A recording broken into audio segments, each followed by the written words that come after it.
আর বর্তমান তাদের প্রেতাত্মারা এই বাংলাদেশ ছাড়তে হয়েছে। এই জন্য আমি বলেছি, ওগো আমার ভাইয়েরা, সাহস নিয়ে দাঁড়িয়েছো তাই মুক্ত হয়েছে জমিন, সাহস করে দাঁড়ালে আর একবার কায়েম হয়ে যাবে দিন। ঠিক না বেঠে? হাত উঁচু করে বলেন, ঠিক না বেঠে? সাহস নিয়ে দাঁড়িয়েছো তাই মুক্ত হয়েছে জমিন, সাহস করে দাঁড়ালে আর একবার কায়েম হয়ে যাবে দিন। নয় নয় নয় আর কোনো ভয়, আনতে হবে দিনের বিজয়। নয় নয় নয় আর কোনো ভয়, আনতে হবে দিনের বিজয়, দিনের বিজয়।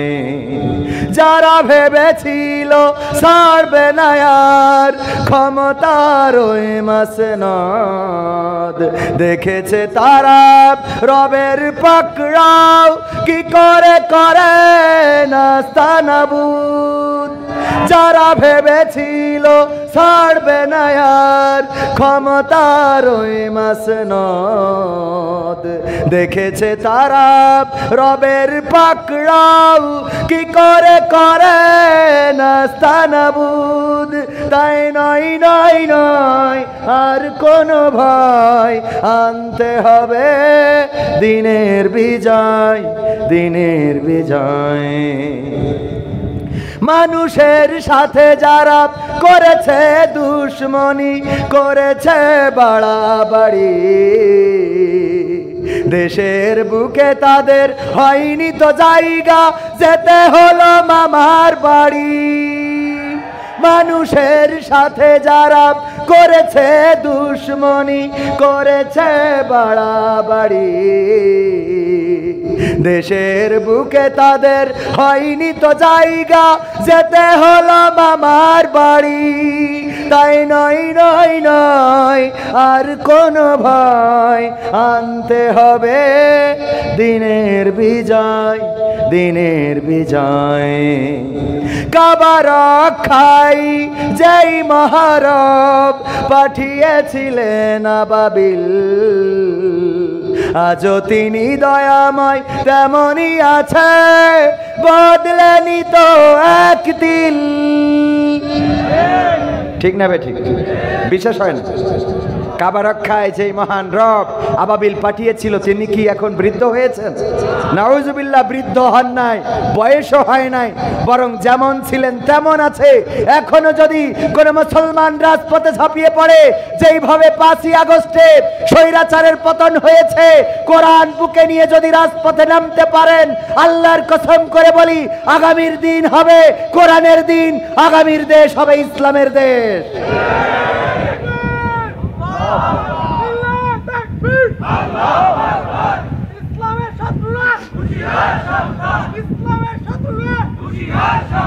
কাবা রক্ষায় যেই মহারব পাঠিয়েছিলেন আবাবিল, আজও তিনি দয়াময় তেমনই আছে, বদলেনি তো একদিন।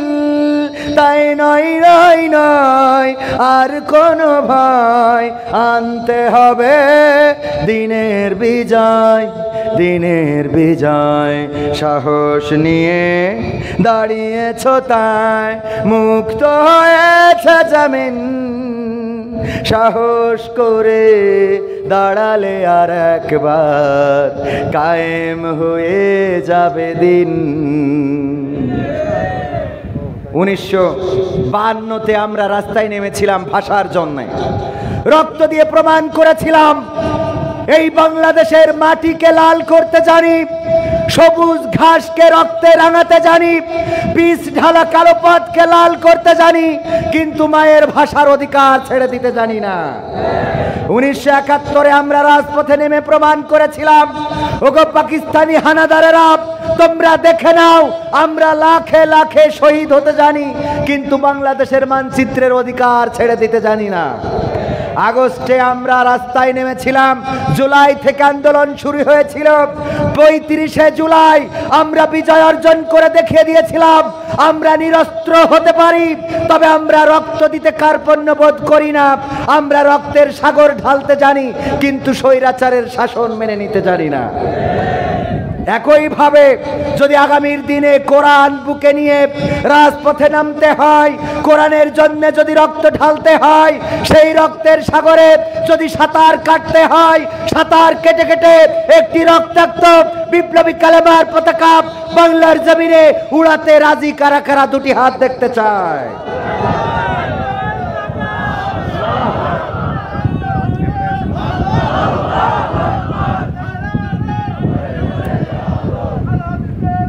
সম্মানিত ভাইয়েরা, অনেক জায়গায় যাওয়ার সুযোগ হয়েছে। আসলে সমস্যাটা হলো, এই জায়গাটা হলো সেই জায়গা যেই জায়গায় বাংলাদেশের সেক্রেটারি জেনারেলের, বাংলাদেশ জামাত ইসলামীর সেক্রেটারি জেনারেলের বাসা। আপনারা কাছে পেয়েছেন তো, এই জন্যই মূল্যায়ন কম। ঠিক না বে ঠিক? কাছের মানুষ বলে মূল্যায়ন কম। এই জায়গায় অন্তত বিপ্লবী চেতনার মানুষের দরকার কম ছিল না বেশি ছিল? স্লোগান যেভাবে দিয়েছেন তাতে স্বৈরাচার পালানো তো দূরের কথা, ওরা তো ঘাড়ের পরে বসবে। কথা কয় না? এই যদি হয় আওয়াজ, এই আওয়াজ দিয়ে ইসলাম কায়েম হবে না, এই আওয়াজ দিয়ে বাতিলের পরাজয় আনা যাবে না। বরং এমন আওয়াজ দিলে বাতিলেরা কাঁধে চেপে, আগে ছিল 15 বছরে, এবার 30 বছর পার করবে। এই জন্যে অন্তত একটু ফোঁস করার দরকার আছে না নেই? এক সাপ পীরের কাছে গেছে যে একটু মুরিদ করি দেন, আমি আপনার মুরিদ হয়েই জান্নাতে যাইতে চাই। তা বলতেছে তোর কাজই তো হইল মানুষের কামড়ানো আর মানুষের ক্ষতি করা। তা বলছে আপনি যদি মুরিদ করেন, কথা দিলাম কারো কামড়াবো না। কয় এটা যদি কথা দিস তাহলে তোরে মুরিদ করতে পারি। ঠিক আছে, জবান দিলাম। পীর সাহেব তারে সবক দিয়েছে, ঠিক আছে এখন তুমি আমার মুরিদ, সকালে বিকালে সন্ধ্যায় জিকির করবা। সাপ যে আপনাদের এই ধান ক্ষেত আছে না, আইলের উপরে জিকির করতেছে। আমার মিজান ভাইয়ের বাড়ি কাজের লোক ভাই গরু পুষেছে, গাভী ঘাস কাটার জন্য গেছে মাঠে, কিন্তু তাড়াতাড়ি করে যাইতে যেয়ে বাড়ি দড়ি ভুলে রেখে চলে গেছে। যে ঘাস কেটে বাঁধবে কি দিয়ে হঠাৎ মনে পড়েছে দড়ি তো আনা হয় নাই।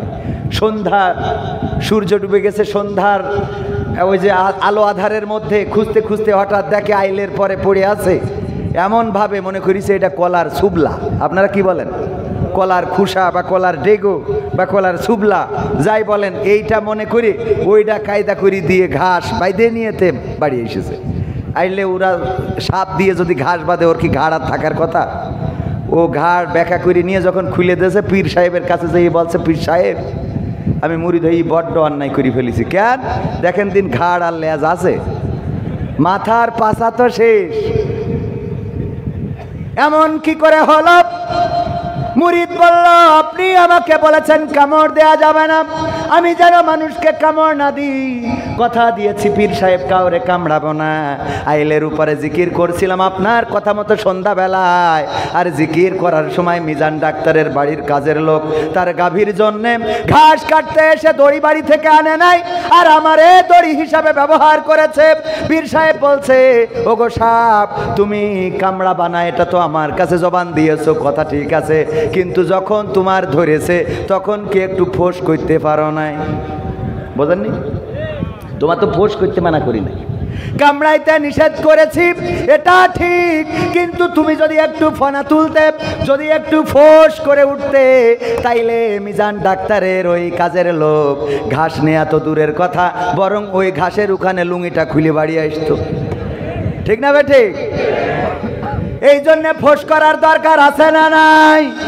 ওগো আমার ভাইয়েরা, যদি আমাদের আওয়াজ না থাকে, যদি আমাদের শক্তি সামর্থ্য না থাকে, যেইভাবে স্বৈরাচার শাসন করেছে, ইসলামের আলোটাকে মিটিয়ে দিতে চেয়েছিল, তাদের আক্রোশ ছিল কোনো কিছুর পরে নয়, ওদের আক্রোশ ছিল শুধুমাত্র আলেমদের পরে।